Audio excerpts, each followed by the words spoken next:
The Ross Sea is as far south as you can go on Earth on the ocean. It's almost to 78 degrees south of New Zealand and Australia. Never been exploited. There's no pollution. There's no invasions of alien species. It's pristine. It's the closest you're going to get to defining what pristine is in the world ocean. It gives us a window into how these species, how these ecosystems actually evolved over millions of years. The predators are abundant enough. They're still in their natural state. We can actually see how they affect one another and how the adaptations of one species interacts with the adaptations of another species.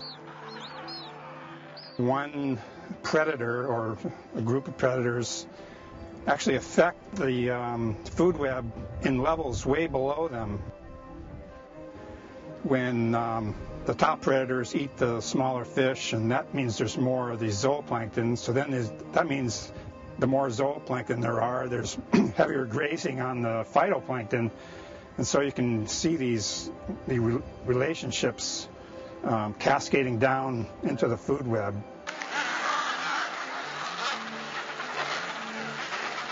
When we began our study, we wanted to understand why these penguin populations were changing, and so we had to, and also why small colonies were changing faster than big colonies. So we had to sort of quantify the quality of life of a penguin at a little colony versus a big colony.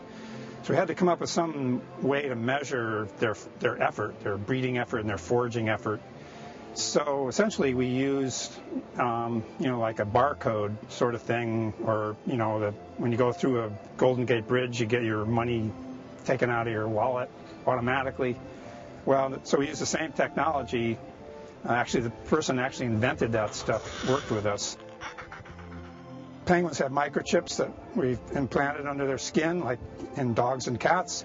So they go through this reader, and it records their identity and then weighs them. And so we know how often they come and go to feed their chicks.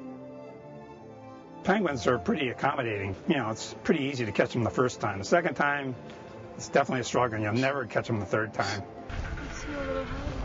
Yeah, a little lower. We also have put satellite transmitters on penguins they're actually a combination of a satellite transmitter and a time depth recorder. 26.25.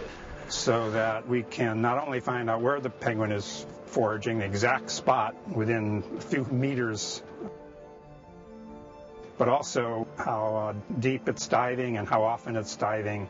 And so this is part of our documentation of the foraging effort of these penguins. And we found that these aspects of foraging change by the amount of competition either amongst the penguins themselves, that is a large colony.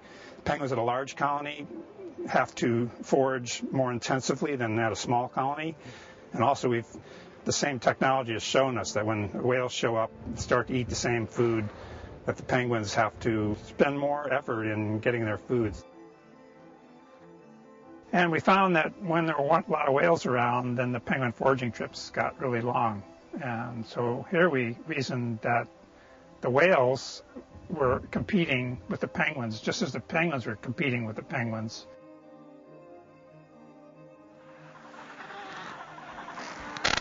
So this is the sort of things that we've been able to measure with this technology.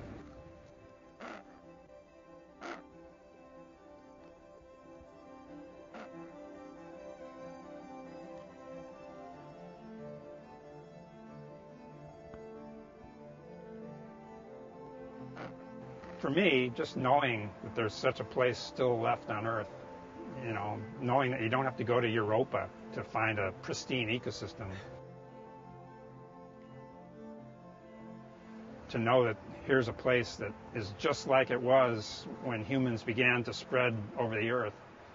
This is the type of situation they encountered.